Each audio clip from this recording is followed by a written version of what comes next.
beautiful collectors and Transformer and Back to the Future fans.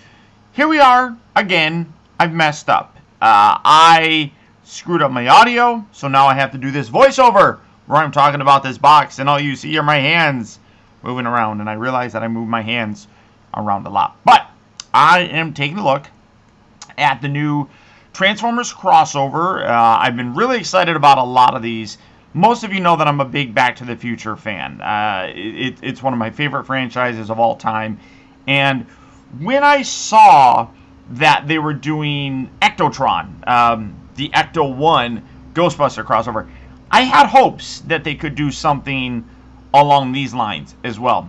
It was an amazing reveal when we got this, and I'm super excited. The box there, as you can see, really very nice. I like the open window that allows you to see the figure right there. I am going to be getting a second one thanks to my girlfriend Kelly, because I want to keep this in package. I love it. I think it looks really good.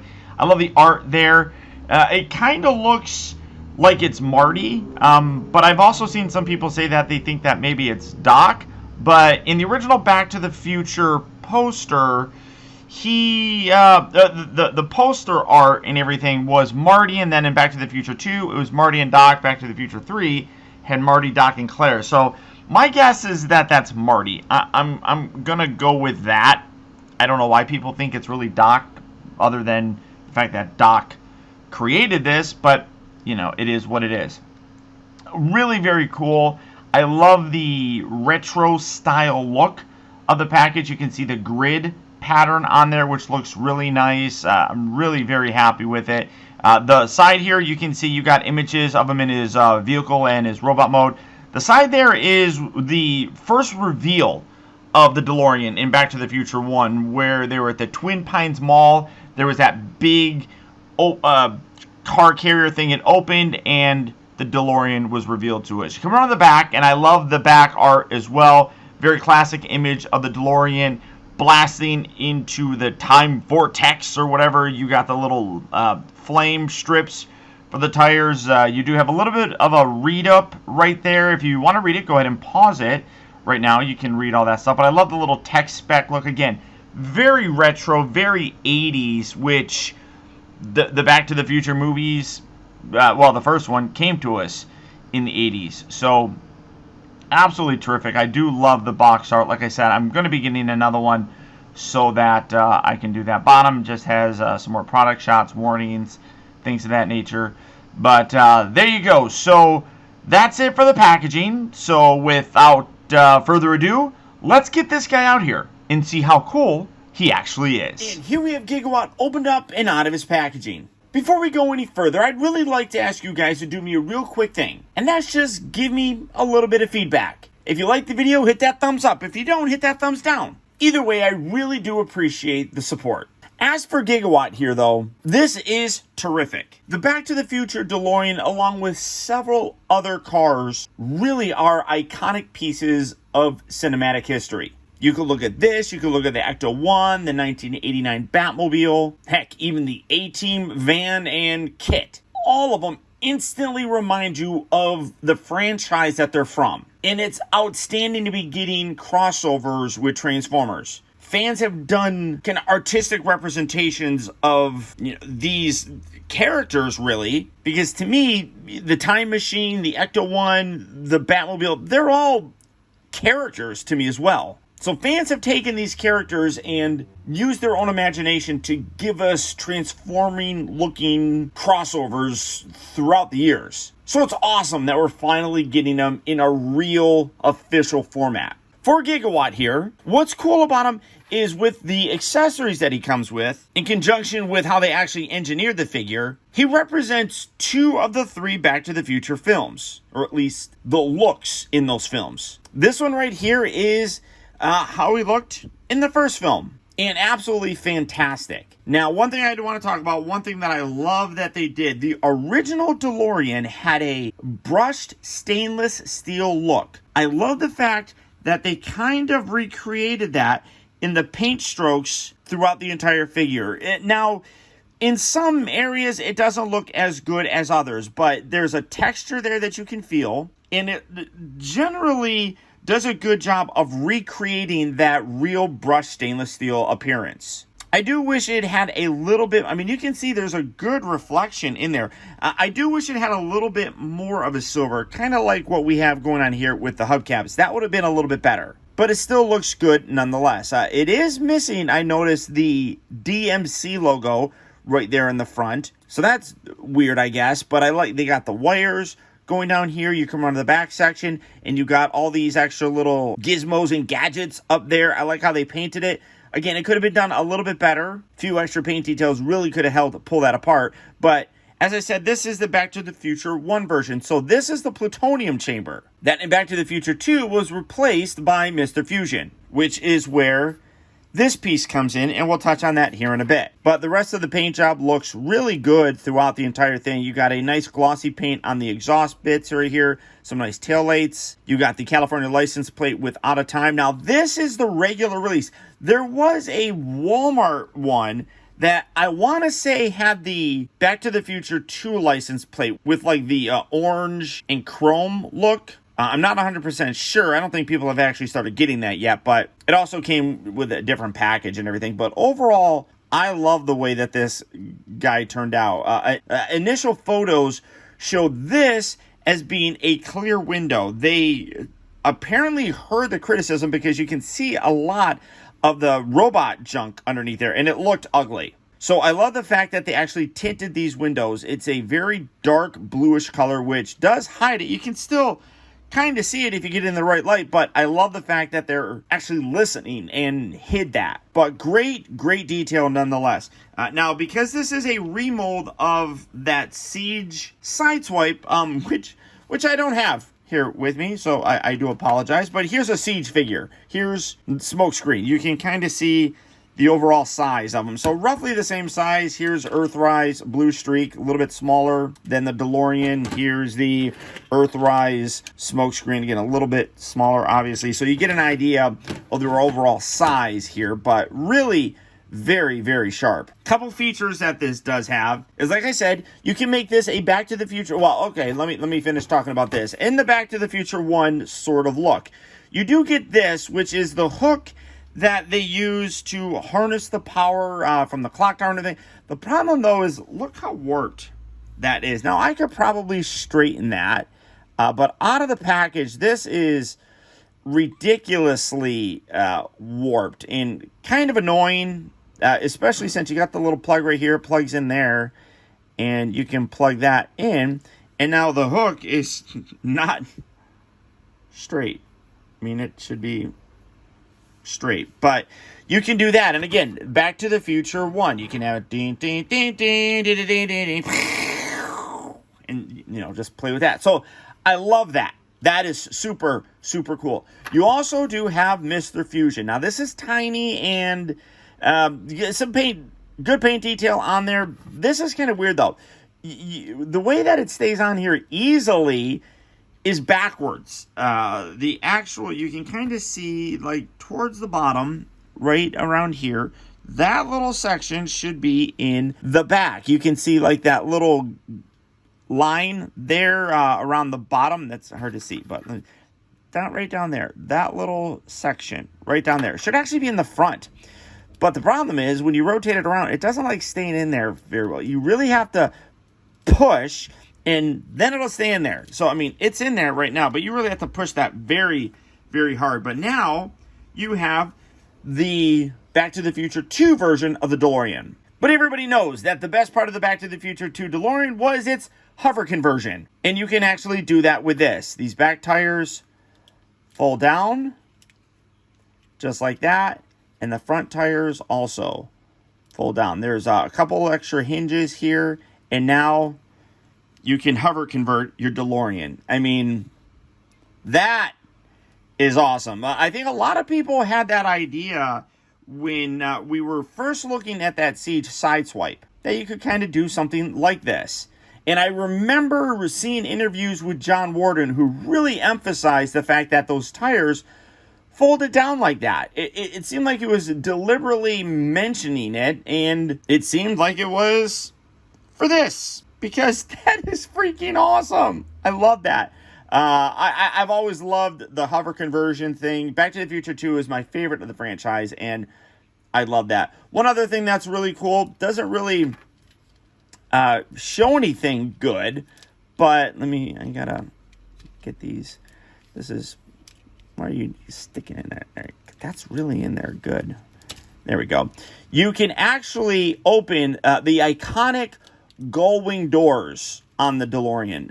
Both of them can open like that. Obviously, you're not going to see anything in there. That's just robot stuff. But the fact that they put something like that in there, that's cool too. I really dig that. And you can just put those right back down and lock everything back up. But how freaking sweet is that? It really, really is. He comes with one other weapon. That is right underneath here. I like how it's actually incorporated in there. It fits in there beautifully and actually looks like it's part of the undercarriage of the DeLorean. But it's a gun.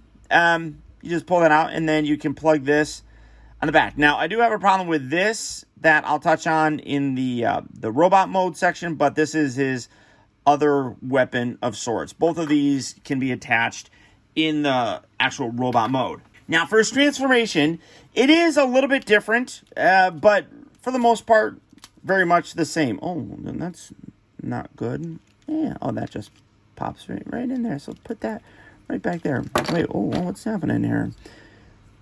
Oh, yeah, that just tabs in. All right, so I pulled that out a little bit too hard. There we go. Wait, maybe? Did that work? There we go. All right, sorry about that. All right, so you're going to lift the doors just like so. Come around here to the side. These little pieces, these are tough, but these peg up. You want to pull that away, rotate that around, lock that right there. Do that on this side as well. Pull that little piece down and rotate that up just like so. Come around near the bottom, open these, keep these these wheels up so you have the clearance, and then fold this back like so. Going to rotate them right there, and then take these exhaust bits, and you're going to push these, spread these, and then push these down, which will then also help push his feet out. And collapse that. Collapse that. There you have his legs done. Take these little bits here. You can rotate these out. These are obviously his arms. Here's his head. Take these. You got like little double hinge sections here. So rotate that around just like so. And then you will expose a little tab section here that you're going to lock the arms into. That's what you're going to need. So extend all this. Extend all this. Take this, separate this, rotate this down, and then push this piece down. There we go. Kind of careful of his head. There's not a lot of clearance there, but rotate that piece around like so. Keep these there. Bring that down. That'll lock into place. That in there. And then lock that in. Put the arms down. Position all this stuff. With the wing or the gull wing doors, you can kind of keep them like that or bring them in a little bit more. But when you're done, there you have Gigawatt in his robot mode. And this guy is just awesome fun. He's more than likely not going to appeal to everybody, but as a massive Transformer fan, an equally massive Back to the Future fan, combining the two franchises is wonderful. And they really did a great job with this figure. Building off the design elements of that Siege Sideswipe, this guy has an absolutely awesome look to him. Obviously, a lot of remolded parts. There are some that are similar, obviously, but really fun. Even when you look like down here in his knees area, you got the flux capacitor kind of sculpted in there. I mean, that's a cool touch. Obviously, you got the main flux capacitor up there with the dates from the time circuits. I love that little touch. The head sculpt looks great. You got him wearing like little glasses and such. That's a cool touch. Again, kind of homaging the fact that Marty was pulling down his sunglasses to look at his watch in that original poster. Just super, super cool. Yes, he does have a big chest. People have kind of complained about that, but that's just the way that the DeLorean was. It was a very short car, but also very wide. So his chest is going to replicate that as well. Now, one of the issues that I did have, and I talked about this before, was you can take the Mr. Fusion piece and you can attach it to his gun, which is nice. But what you have is a very short post that you can see this piece right here instantly butts up against the forearm. So he's barely holding that. Like, literally, it's barely in his arm. I mean, you touch that and it's just going to fall out. So you can't really push that all the way down. And that's really unfortunate. Now, you can take that off, and you still can't even do it because the pieces right here stick up. So that's really disappointing. I wish that they would have made the post longer for him to be able to hold that securely. He can still hold it, but you can see how much is sticking out. You can also take his lightning rod, as bent as it is, and then you got these little posts here on the side, or whole sections on the side. You can put it down here on his forearm if you wanted to. You can put it up here on a shoulder. Personal preference where you want to do it, but at least there's weapon storage of sorts with it, if you want to call that a weapon. But I mean, yeah, see, I just touched that and it falls out. The wings, as I said, you can kind of position these however you want.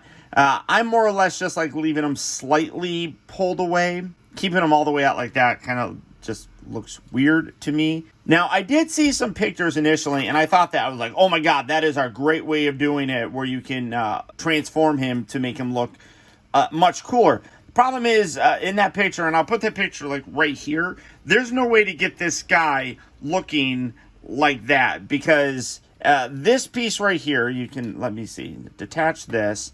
This piece right here is attached down here, which is not possible to do. Also, they show the legs being reversed like this, which I do kind of like the way that looks. It does kind of make him look like he's leaning back a little bit. I do like that in terms of getting some extra details on there, but this piece right here is reversed, and there's no way that you can rotate that around because this little black section here bumps in. So whoever did that picture, it looks great, but it's all completely fake news. That's what it is. It's fake news. That's not the real way of transforming them. They basically look like they completely just like disassembled some parts and put it in a different configuration. That's what it basically looks like. But get him standing properly. But overall, I mean, really very, very fun. I know I haven't done any real size comparisons, but here is the bailiff. So you can kind of see how he is. I mean, if you have that Sideswipe figure, you know how big he is. Articulation-wise, it is all basically the same as well. The head does rotate. It does seem to like get caught up, it feels like. When I'm rotating it around, it's like right there. There's like a bit that sticks out that kind of makes it a clunky sort of rotation, which kind of annoys me. The shoulders, forward, back, in and out, they rotate at the upper part of the bicep.